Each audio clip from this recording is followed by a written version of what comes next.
प्रसूति को कुछ और बोल दें, प्रहलाद को ध्रुव बोल दें, ध्रुव को प्रहलाद बोल दें, कृष्ण को राम बोल दें, राम को कृष्ण बोल दें, कंस को कहीं रावण ना बोल दें। तो यही सब चिंतन चल रहा था मन में। बालक ही थे हम, 17 वर्ष के थे उस समय। तो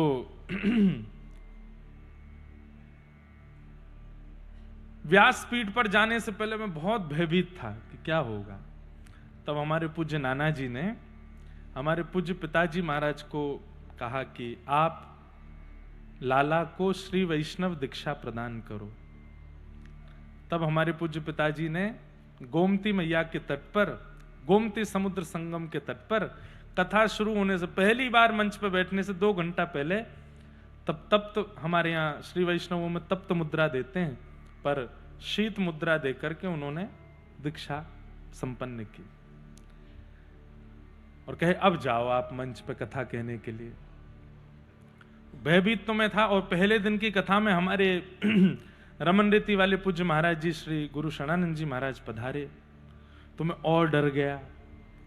मैंने कि एक तो 5-6 हजार लोग हैं, ऊपर से पिताजी सामने बैठे हैं, नाना जी बैठे, ऊपर से महाराज जी और आए हैं। अब मैं क्या बोलूं? मैं तो सब भूल रहा था, बार बार विस्मृति हो रही थी।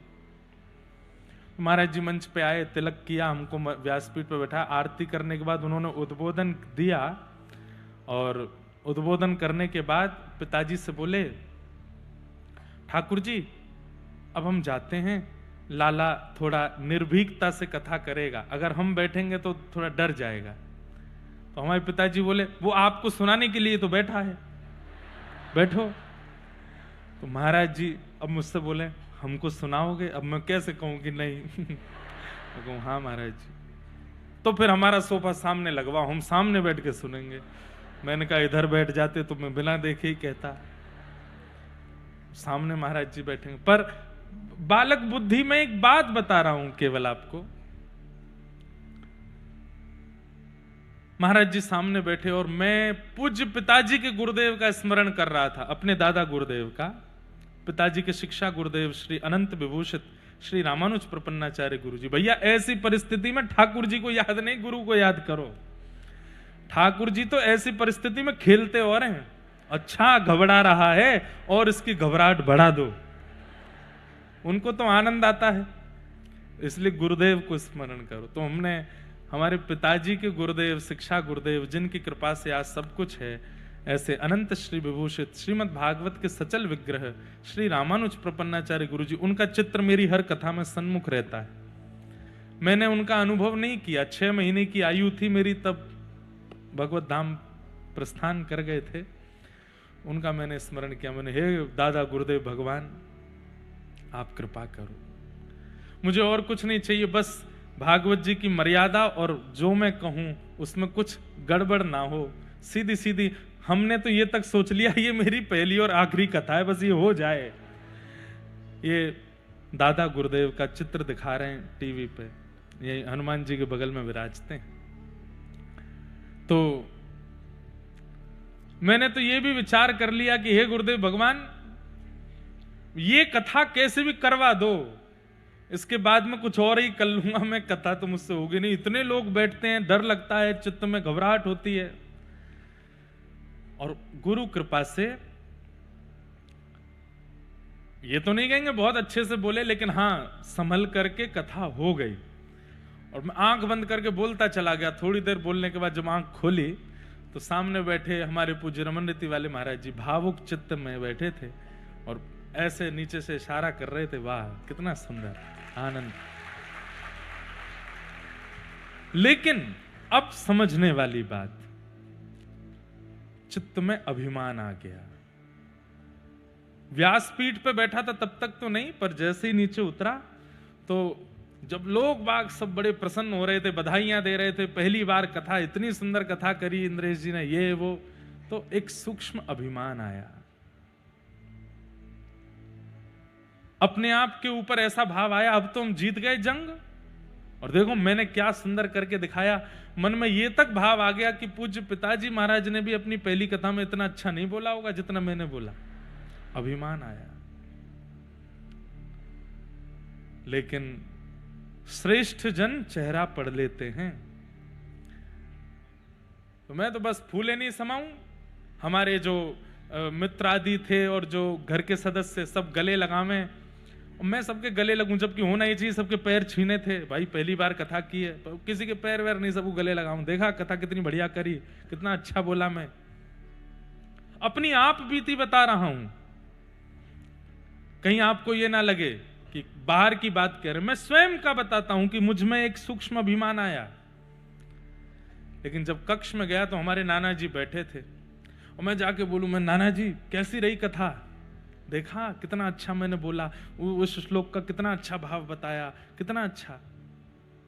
तो हमारे नाना जी एक शब्द बोले, लाला तो में ते अभी ब्यास की बास आ रही है और तू नहीं, तेरा अभिमान बोल रहा है।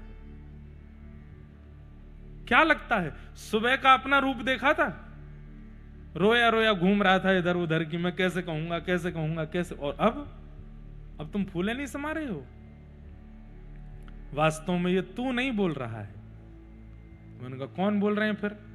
बोले जब तुमने गोमती सागर तट पर दीक्षा ग्रहण की पूज्य पिताजी से, तब तुम्हारे गुरुदेव ने दीक्षा प्रदान करके तुम्हें आशीष दे करके, कितनी कथाएं हो गई पिताजी की, उस समय 1200 कथाएं हुई थी, अभी 1600 के आसपास हो गई, तो उस समय 1200 कथाएं पिताजी की हुई थी। तो हमारे नाना जी बोले उन्होंने दीक्षा देते ही अपनी 600 कथाओं का बल तुझे दे दिया। और मुझसे बोल करके गए, लाला 600 कथाओं तक तो तू सोचना ही नहीं कि तू बोल रहा है, तेरे गुरु की कृपा बोलेगी। जब 601वीं कथा करने के लिए मंच पर बैठे तब विचार करना कि तू बोल रहा है। और उस दिन मुझे याद रखना, चूर कर दिया अभिमान। मेरे नेत्रों में आंसू थे, मैंने नाना जी के चरण पकड़े, मुझे क्षमा करो। बोले मुझसे नहीं, गुरुदेव से क्षमा मांगो, पिताजी से क्षमा मांगो। तो सबसे क्षमा मांग करके आया। सब बोले काय को क्षमा मांग रहे हो? मैंने बस कोई गलती हुई मुझसे, उसकी क्षमा। वह दिन का आज तक का दिन है। मैंने फिर नाना जी से कहा, नाना जी 600 कथा गिननी है क्या? बोले लाला अगर गिनती करेगो तो 601वीं कथा में फिर डगमगा जाएगो, तू गिनती मत कर। अब यों के अंतिम श्वास तक मैं नहीं, मेरे गुरुदेव ही बोल रहे हैं। ये भावना चित्त में रख। अभिमान नष्ट किया, इसलिए आज तक बैठे हैं, बोल रहे हैं। आप लोग इतनी संख्या में आते हैं, आकर के इतना प्रेम देते, स्नेह देते, अभिमान नहीं आएगा चित्त में?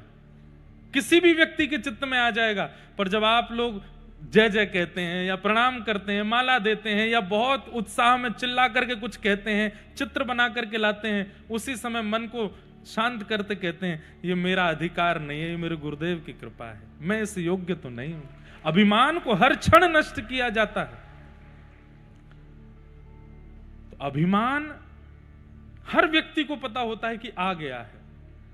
उसको नष्ट करने का एक ही उपाय है कि क्रिया करने के बाद में स्वयं का बोध मत रखो, गुरु कृपा मानो। ये मेरे गुरु की कृपा है, ये मेरे ठाकुर जी की कृपा है, मैं इसका अधिकारी तो नहीं हूं, मैं इसके योग्य तो नहीं हूं, ये मेरे गुरु करा रहे हैं, मेरे ठाकुर जी करा रहे हैं, मेरे लाल जी करवा रहे हैं। और जब कोई बहुत सम्मानजनक बातें आपके सामने कहे, उसी समय नेत्र बंद कर लो और हाथ जोड़ करके कहो, ठाकुर जी मैं इसका अधिकारी नहीं हूं, ये शब्द बोल रहे हैं, ये सब आपके चरणों में अर्पित करता हूं, कृपा करना, मुझ में अभिमान मत भरना। ऐसे ही अभिमान से बचा जा सकता है और कोई तरीका नहीं। या फिर दूसरा तरीका बता दें, जानबूझ करके कुछ ऐसी क्रिया कर दो कि 4-5 लोग आपका अपमान कर दें। अपमान से अभिमान नष्ट होता है, लेकिन उसको करने के लिए जिगरा बहुत बड़ा चाहिए। सम्मान सहना सबको आता है, पर अपमान का एक शब्द कोई सह नहीं पाएगा। लेकिन एक बात सुन लीजिएगा, सम्मान सुनने की ताकत देव रखते हैं और अपमान सहने की ताकत महादेव रखते हैं। वो महादेव हैं जो अपमान सहे। हम व्यासपीठ पे बैठे, हमारा सब सम्मान करते हैं ऐसा नहीं है। बहुत लोग अपमान भी करते हैं, बहुत लोग अपवाद भी करते हैं, बहुत लोग गंदा गंदा भी बोल जाते हैं। लेकिन मैं उसको किस रूप में लेता हूं? अच्छा है। ये सम्मान रूपी मीठा मीठा मीठा बहुत खाने को मिलता है, कहीं शुगर नहीं हो जाए, इसलिए ठाकुर जी अपमान रूपी करेला भी खिलाते रहते हैं। ले, इससे क्या होगा? बोले ब्लड सर्कुलेशन अच्छा बना रहेगा तेरे भीतर। इसलिए अपमान, जानबूझ के ऐसा कुछ कर दो कि अपमान हो। माधव दास जी का चरित्र आता है। महाप्रभु जगन्नाथ जी के भक्त हुए श्री माधव दास जी, बहुत सुंदर चरित्र है। मैंने कई बार कथाओं में कहा है, पूरा विस्तार से एक बार सुनिएगा जरूर। तो श्री माधव दास जी का इतना सम्मान होने लगा था जगन्नाथपुरी में कि वो जब अपनी कुटिया से निकल करके मंदिर की ओर जाते थे तो रास्ते में लोग रंगोलियां बनाते, पुष्प वर्षा करते, अपने घरों के बाहर आरती करते, माला पहनाते, भोग लगाते। माधव दास जी नीची नजर करके जाते, सबके आगे हाथ जोड़ते और सबके आगे हाथ जोड़ के जगन्नाथ जी से कहते, हे जगन्नाथ जी, मैं अधिकारी नहीं हूं, आप मेरा इतना सम्मान क्यों करवाते हो? अब तो ऐसी अति हो गई कि माधव दास जी की कुटिया से लेके जगन्नाथ मंदिर तक फूल की पूरी एक पगडंडी बना देते लोग। माधव दास जी को चल के जाना पड़ता उसके ऊपर, पर वो सम्मान स्वीकार नहीं करते थे। एक बात और कह दूं, अभिमान उसी को आता है जो सम्मान स्वीकार कर लेता है। इसलिए सम्मान की स्वीकृति मत रखो। हम लोग शास्त्रों में एक बात कहते हैं, स्तोत्रम कश्य न तुष्टये। स्तुति से कौन प्रसन्न नहीं होता? सब प्रसन्न होते हैं। कई बार हमारे पास भी लोग आते हैं, महाराज जी एक व्यक्ति आपसे मिलने के लिए आ रहे हैं। मैंने कहा अच्छा, आप थोड़ा उनकी प्रशंसा कर देना। मैंने क्यों? वो महाराज जी थोड़ा प्रशंसा कर देंगे तो गौ सेवा में थोड़ा सहायता कर देंगे, थोड़ी उस सेवा में लग जाएंगे, कथा में थोड़ा सहयोग कर देंगे, और बड़े अच्छे व्यक्ति हैं, बहुत बढ़िया हैं, पर थोड़े सम्मान के आदी हैं, थोड़ा आप दो चार शब्द अच्छे बोल देना। बोल तो देता हूं, पर मैं मन में बहुत चिंता करता हूं उस व्यक्ति की। क्यों? मैंने कहा अभी अभिमान में चूर हो जाएगा। क्यों? सम्मान का अधिकार लेकर के बैठा। इसलिए मेरे युवा भाई बहन जितने बैठे हैं, आपका जीवन बहुत लंबा है, मेरी प्रार्थना स्वीकार कीजिएगा, सम्मान को स्वीकार मत कीजिए। जब कोई सम्मान करे, आंख बंद करके हाथ जोड़ के ठाकुर जी के चरणों में प्रदान कर दो, मैं इसका अधिकारी नहीं हूं। आपने एक सम्मान भी यदि स्वीकार किया, वह एक सम्मान इतने बड़े अभिमान को जन्म दे देगा कि वही अभिमान एक दिन मुंह के बल गिरेगा आपको नीचे। इसलिए सम्मान की स्वीकृति मत रखो। कोई करे वो उसकी इच्छा है, आप स्वीकार मत करो। तो माधव दास जी जाते थे जगन्नाथ मंदिर, सब लोग इतना सम्मान करते थे। माधव दास जी जाके मंदिर में एक ही प्रार्थना करते थे कि हे नाथ, ये सम्मान से मिलने वाला जो अभिमान है, मुझे उससे बचाना, कहीं वो मेरे चित्त में ना आ जाए। लेकिन सम्मान तो दिन ब दिन बढ़ता जाए। सब लोग इधर देखिएगा, ध्यान से सुनो। माधव दास जी समझ गए, जगन्नाथ जी से बोले आप कुछ नहीं करोगे, मुझे पता है आप और इतना सम्मान बढ़वा दोगे कि मुझे अभिमान हो ही जाए, अब इसका मुझे ही करना पड़ेगा कुछ ना कुछ। तो माधव दास जी ने क्या देखा, जहां उनको दुनिया में सब लोग जानते थे, वो वहां रहना उन्होंने बंद कर दिया और ऐसी जगह चले गए जहां उनको कोई नहीं जानता था। और माधव दास जी का नियम था कि रोज मधुकरी पाते थे, वैष्णवों के घर जाकर के भिक्षा मांग करके पाते थे। अनजान जगह पर जब गए तो वहां कोई जानता नहीं था, और अनजान जगह पर भी उन घरों में नहीं जाते जहां पे सब सभ्य हैं। असभ्य व्यक्ति को ढूंढने लगे, असभ्य कहां है, जो थोड़ा मेरा अपमान करे, नेक मोह गाली गलौज करे, तब ताकि थोड़े ठीक होगा काम। तो गली मोहल्लों में ढूंढते ढूंढते तभी उन्होंने एक माताजी देखी, ऐसी तेज तर्रार माताजी, असभ्य माताजी। वो गली के बच्चों को बिना गाली दिए बोलती नहीं थी। माधव दास जी बोले मिल गए यजमान, यही है मेरी यजमान। अब तो बिना गाली दिए नहीं बोलती, डंडा लेकर के सबको मारती है। और महाराज पूरी कॉलोनी में सब डरते हैं, क्यों? कलेश करने में सबसे आगे। किसी के घर में कुछ हो जाए, कलेश करने वो पहले पहुंच जाती हैं। माधव दास जी बोले अब यही मेरे सम्मान को, मेरे अंदर जो सूक्ष्म अभिमान आया उसको यही नष्ट करेंगे। तो माधव दास जी उनके द्वार पर पहुंच गए, मैया भिक्षा पवाओगी? कहां से आ गए हो? जगन्नाथपुरी में रहते थे, अभी यहां नए नए आए हैं इस नगर में, आप थोड़ी भिक्षा पवा दो। क्या पाओगे? और घर में जो बना हो सो दे दो। तो माता जी थाली लगा करके ले आई, दे दिया उनको, लो पाओ। तो माधव दास जी पाने लगे तो मन में सोचे कि अभी कुछ हुआ नहीं, थोड़ी डांट फटकार पड़े तब तो काम बने। अगले दिन माधव दास जी फिर आ गए, बोले माता जी भिक्षा पवाओ। बोले तुम पे और कोई काम नहीं है, रोज रोज यहीं आओगे? दुनिया में और भी घर हैं, और जगह चले जाओ। बोले नहीं, आपके घर की प्रसादी का स्वाद क्या कहना, इतना अद्भुत था, कल मेरा मन लग गया उसमें, मैं तो यहीं पाऊंगा। तो माता जी थोड़ी तो सभ्य थी कि वहीं से डांट के नहीं भगाया, भीतर जाके थाली लगाई।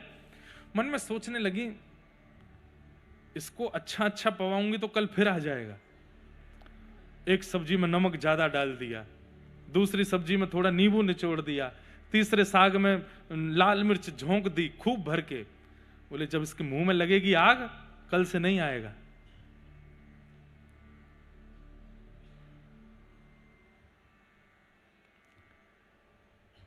माधव दास जी के सामने जैसी थाली परोसी, माधव दास जी ने पाया तो मिर्च लगी, और मैया सामने बोली कैसा है? माधव दास जी मिर्च खा तो गए और समझ गए, बोले जानबूझ के डाल के लाइए ताकि कल से मैं ना आऊं। माधव दास जी बोले क्या कहना, आपके हाथों को प्रणाम, कितना अद्भुत प्रसाद बनाया आपने। ये सब्जी, मिर्च वाली सब्जी, ये तो सबसे बढ़िया साग है। माता जी बोली अच्छा, इसको तो कुछ हुआ ही नहीं, कल को आएगा तो बताऊंगी। अगले दिन माधव दास जी फिर पहुंच गए, मैया भिक्षा पवाओ। मैया को आया गुस्सा, बोले रुक जा, भिक्षा देती हूं तुझे, तेरे पे और कोई काम नहीं, घूम फिर के यहीं आता है। पोंछा लगा रही थी, तो जिस पोंछा को लगा रही थी वही पोंछा मरोड़ करके लड्डू बना करके वही दिया, ले भिक्षा। और जैसे ही मुंह पे आके पड़ा माधव दास जी के, माधव दास जी प्रणाम करके बोले अब मेरा जो सम्मान का अभिमान था वो नष्ट हो गया, अब मैं ठीक हो गया। आपने मुझे, मेरे साथ ये थोड़ा जो अनुचित कृत्य किया, इससे मेरा अभिमान नष्ट हो गया, अब मैं आनंदित हूं, अब मैं सुखी हूं। प्रणाम करके फिर वापस जगन्नाथपुरी गए। उनका नियम था कि भिक्षा में मिलने वाली हर वस्तु को जगन्नाथ जी को अर्पित करते थे, फिर पाते थे। अब आज पोंछा मिला, पोंछा को कैसे अर्पित करें? तो गए, जाकर के पोंछा के जितने रेशे थे सबको अलग करके सुंदर दिया बनाया, दिया बना करके घी अर्पित करके महाप्रभु जगन्नाथ जी की आरती कर दी। बोले नाथ आज यही भिक्षा प्राप्त हुई है। तो अभिमान को नष्ट करने के दो ही तरीके हैं। एक तरीका तो हर अभिमान प्रदान करने वाली वस्तु को गुरु गोविंद को समर्पित करो, अपने ऊपर उसका क्रेडिट मत रखो। या फिर दूसरा, अभिमान फिर भी आ जाए तो ऐसा कुछ जानबूझ के करो कि दो चार लोग अपमान करें, तो ही अभिमान नष्ट हो सकता है। और तीसरा तरीका, हर दिन ठाकुर जी की लीला कथा सुनते रहो, श्रवण करते रहो। गुरु वचनामृतों में इतनी सामर्थ्य है कि आपके चित्त के अभिमान को वो बढ़ने नहीं देंगे, प्रकट होने नहीं देंगे। मैं कथा करता हूं, पर मेरा स्वयं का नियम है, मैं रात्रि में सोने से पहले महापुरुषों की कथा सुनता हूं, और बोल दूं तो कोई अतिशयोक्ति नहीं, कभी कभी अपनी कथा भी स्वयं सुनता हूं, नित्य सुनता हूं। श्रोता बना रहता हूं, इसलिए वक्ता होने का अभिमान नहीं आता चित्त में। तो अभिमान से दूर होने का यही तरीका है। तो जिन्होंने ये प्रश्न किए उनको बारंबार प्रणाम है। और भी प्रश्न आए हैं, पर फिर इन प्रश्नों में ही पूरा सब समय निकल जाएगा। एक भैया का एक सुंदर भाव है कि मैं बाबा सोमनाथ की पवित्र नगरी सोमनाथ से मैं एक भक्त विशेष रूप से आपकी अमृतमयी भक्ति पथ कथा श्रवण करने हेतु एक दिन के लिए बड़ौदा आया हूं। आपकी वाणी से बहती आदि आदि सब बात, जिससे मैं आपके समक्ष एक प्रश्न के रूप में रख रहा हूं। यदि किसी के जीवन में एक ऐसे मित्र का आगमन हो जिन्हें देखकर के मन में साक्षात प्रभु का स्मरण हो आए, जो मेरे लिए स्वयं प्रभु स्वरूप हों, और जिनके जीवन में आने मात्र से मेरा संपूर्ण जीवन सांसारिक मोह से हटकर भक्ति में होने लगे, तो ऐसे पवित्र और निस्वार्थ रिश्ते को मैं क्या नाम दूं? इन भैया ने कहा है कि इनके जीवन में एक ऐसे मित्र आए हैं जिनको देख करके इनको भक्ति मार्ग अच्छा लगने लगा है। बोलना तो नहीं चाहिए पर मैं बोल देता हूं। इन्होंने ब्रैकेट में लिखा है कि वो मित्र जो हैं वो स्त्री मित्र हैं। लाला जिन्होंने भी ये दिया है, भगवान करे आप दुखी ना हो, पर अब व्यासपीठ से समाधान मांगा है तो ऐसा मित्र गुरु ही है, उनको गुरु रूप ही मानो। वो आपके स्त्री मित्र भी हैं तो उनके प्रति भी अब आप और कोई भावना मत रखिएगा, उनको गुरु ही मानिएगा, उनके प्रति गुरु बुद्धि ही रखिएगा। ले बेटा फंस गो। मैं कथा में सुनाया करता हूं कि भक्तिमती मीराबाई का स्वरूप इतना सुंदर है कि उनकी रूप माधुरी को देखने के लिए हजारों की तादाद में लोग मेवाड़ में, मेड़ता में इकट्ठे होते थे। तो बाकी के लोग, घर के परिवार के लोगों को लगता था कि ये मीराबाई की सुंदरता देखने आए हैं या मीरा के रूप का नूर, उसके रूप का तेज देखने आए हैं। नहीं, भोजराज ने जाकर के जब उन लोगों से पूछा कि आप मीरा में क्या देखते हैं, उसकी सुंदरता, उसके नेत्र, उसके बाल, उसके रूप का सौंदर्य क्या देखते हैं, तब संत बोले नहीं, हम सुंदरता नहीं देखते, हम तीर्थ यात्रा करने के बाद भी जिस भक्ति भाव का अनुभव नहीं कर पाते वो मीराबाई को देखने मात्र से हो जाती है। हम उनमें गुरु देखने के लिए आते हैं। गुरु किसे कहते हैं? जिसकी उपस्थिति, जिसकी वाणी, जिसके विचार और अंत में कह दूं जिसका रूप आपके चित्त में कृष्ण को और प्रिय बना देता हो, वही गुरु है। तो ये आपकी गुरु ही है, तो इनको गुरु रूप ही मानो और फिर कालांतर में भी इनका दर्शन गुरु भाव से ही करो। अब भाई जिसको देख के भक्ति बढ़ रही है तो उसमें गुरु देखो, गुरु भाव रखो, ऐसी भावना है। सबको हम प्रणाम करते हैं। आज प्रथम स्कंद की कथा में प्रवेश करते हैं। भागवत जी का पहला श्लोक, सबसे प्रथम श्लोक कह करके आगे के प्रसंगों में चलते हैं। बोलो वृंदावन बिहारी लाल की। जन्माद्यस्य यतोऽन्वयादितरतः चार्थे स्वविज्ञस्वराट् तेने ब्रह्म हृदय आदि कवये मुह्यन्ति यत्सूरयः तेजो वारि मृदां यथा विनिमयो यत्र त्रिसर्गो मृषा धाम्ना स्वेन सदा निरस्तकुहकं सत्यं परम धीमहि। श्रीमद् भागवत जी का पहला श्लोक। कल हम लोगों ने महात्म्य सुना था, आज से कथा का प्रारंभ है, भागवत जी का प्रारंभ है। जन्माद्यस्य यतोऽन्वयादितरतः, जो जन्म मृत्यु के इस चक्र से इतर हैं ऐसे परमात्मा, और जन्म मृत्यु जिनसे होती है ऐसे परमात्मा, उन्हें हम बारंबार प्रणाम करते हैं। चार्थे स्वविज्ञ स्वराट, जो अविज्ञ हैं, अनविज्ञ नहीं है, सब जानते हैं, जिन्हें सबके बारे में पता है, कौन अर्थ के कारण आया है, कौन स्वार्थ के कारण आया है, कौन निस्वार्थी है, वो सब जानते हैं, उनके चित्त को सब पता है। हम लोग ऐसे हैं, हमें नहीं पता होता कि कौन कैसा है, कौन के विचार कैसे, कौन की भावना कैसी, पर ठाकुर जी सब जानते हैं।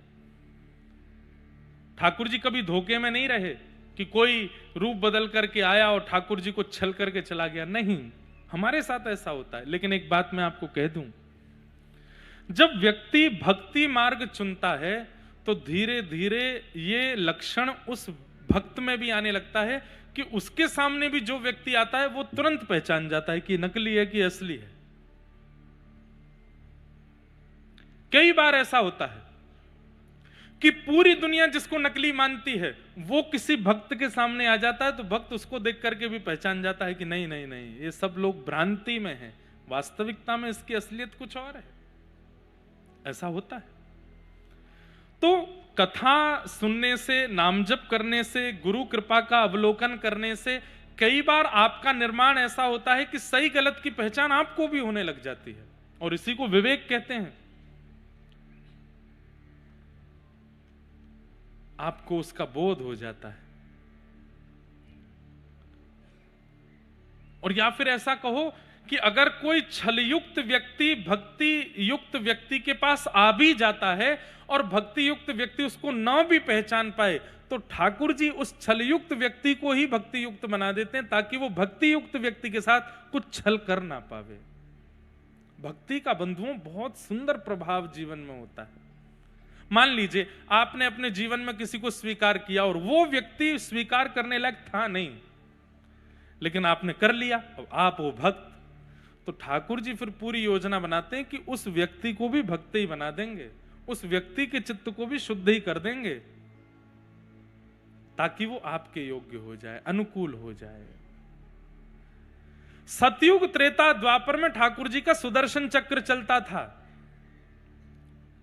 वहां पर ठाकुर जी उद्धार करते थे, लेकिन कलयुग में ठाकुर जी स्वीकार करते हैं, उद्धार नहीं करते, स्वीकार करते हैं। दोष देख करके भी स्वीकार कर लेते हैं ठाकुर जी, और उनका स्वीकारीकरण ही उनकी कृपा है।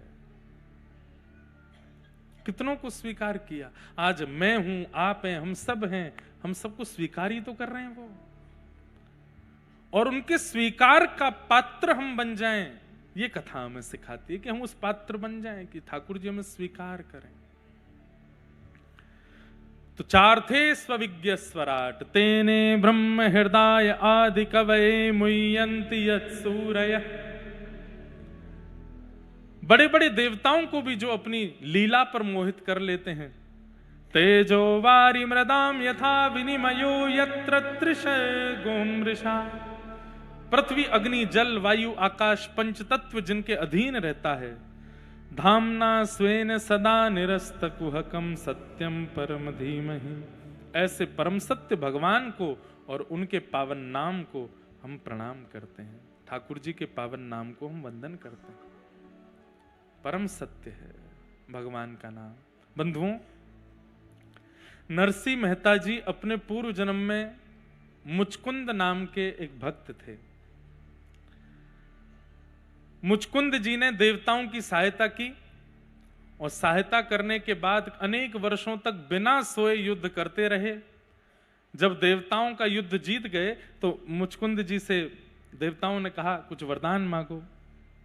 तो मुचकुंद जी ने कहा एक ही वरदान दे दो, मैं सोया नहीं हूं इतने दिनों से, मुझे निद्रा प्राप्त हो जाए। निद्रा प्राप्त हुई। देवताओं ने कहा निद्रा तुम्हें प्राप्त होगी, लेकिन अगर कोई तुम्हारी निद्रा को खोलेगा तो जो भी सामने आएगा वो जल करके नष्ट हो जाएगा। तब कथा आती है कि एक काल यवन नाम का एक राक्षस मथुरा पर चढ़ाई करने के लिए आया। तो ठाकुर जी काल यवन से लड़े नहीं, उसको पीछे पीछे लेकर के गए। वो ठाकुर जी का पीछा करने लगा और मुचकुंद गुफा में जाकर के भगवान ने अपनी काली कमली मुचकुंद जी को उड़ा दी और भगवान जाके छुप गए। जैसे ही काल यवन ने जाकर के अपने पाद का प्रहार किया, तुरंत मुचकुंद जी के नेत्र खुले, नेत्रों से दिव्य अग्नि प्रज्वलित हुई और काल यवन जल करके नष्ट हो गया। और तब उसे भगवत दर्शन हुआ। तो सोचिए कितनी बड़ी बात है। यहां पर बहुत ध्यान से सुनिएगा। काल यवन के मरते ही,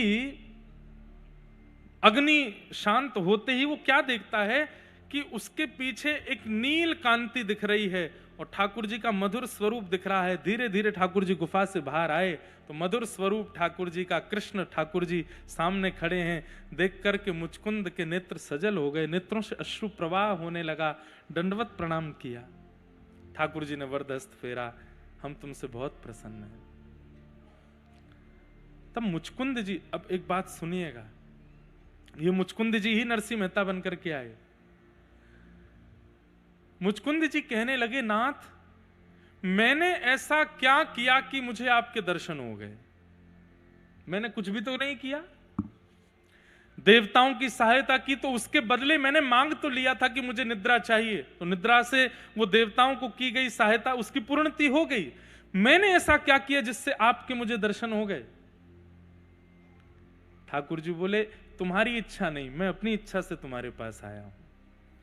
तुम्हारी इच्छा नहीं थी, तुमने कुछ किया नहीं है, तुम्हारा कोई प्रारब्ध नहीं, मेरी इच्छा थी, मुझे तुमसे मिलना है और काल यवन का वध तुमसे करवाना है, इसलिए बस मैं आया हूं।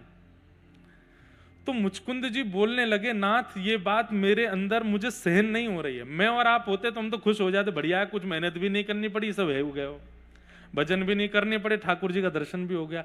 पर मुचकुंद जी कहने लगे, नहीं नाथ, आपका दर्शन मुझको हो गया, बिना कुछ किए हो गया, इस बात के भार पे मैं जी नहीं पाऊंगा।